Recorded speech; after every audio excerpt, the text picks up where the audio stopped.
ಶಾಲೆಯ ಬಸ್ ಅನ್ನು ಚಲಾಯಿಸುತ್ತಿದ್ದ ಚಾಲಕ ಹೃದಯಾಘಾತಕ್ಕೆ ಒಳಗಾದರೂ ಸಮಯ ಪ್ರಜ್ಞೆ ಮೀರಿದ ಚಾಲಕ ಭಾರೀ ಅಪಾಯವನ್ನು ತಪ್ಪಿಸಿದ ಘಟನೆ ಉಡುಪಿ ನಗರ ಹೊರವಲಯದ ಪೆರಂಪಳ್ಳಿಯಲ್ಲಿ ನಡೆದಿದೆ. ಇದರಿಂದಾಗಿ 10 ವಿದ್ಯಾರ್ಥಿಗಳು ಅಪಾಯದಿಂದ ಪಾರಾಗಿದ್ದಾರೆ. ಬ್ರಹ್ಮಾವರದ ಖಾಸಗಿ ಶಾಲೆಯಿಂದ ಬಸ್ ಅನ್ನು ಚಾಲಕ ಕರ್ಜೆ ನಿವಾಸಿ ಮೆಲ್ವಿನ್ ಚಲಾಯಿಸಿಕೊಂಡು ಹೋಗುತ್ತಿದ್ದು, ಬಸ್ಸು ಉಡುಪಿ ನಗರದ ಹೊರವಲಯದ ಪೆರಂಪಳ್ಳಿ ತಲುಪಿದಾಗ ಚಾಲಕನಿಗೆ ಲಘು ಹೃದಯಾಘಾತವಾಗಿದೆ. ಈ ಸಂದರ್ಭ ಸಮಯ ಪ್ರಜ್ಞೆ ಮೀರಿದ ಚಾಲಕ ಎದುರಲ್ಲಿದ್ದ ಮರವನ್ನು ತಪ್ಪಿಸಿ ಎಡಮಗ್ಗುಲಿಗೆ ಬಸ್ಸನ್ನು ಕೊಂಡೊಯ್ದಿದ್ದಾರೆ. ಇದರಿಂದ ಸಂಭಾವ್ಯ ಅಪಘಾತ ತಪ್ಪಿದೆ.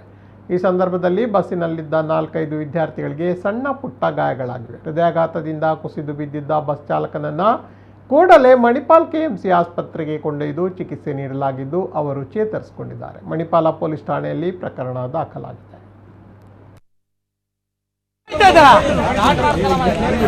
ಲಾಕ್ ಆಯ್ತದೆ ಮತ್ತೆ ಲಾಕ್ ಆದ್ಮೇಲೆ ಮತ್ತೆ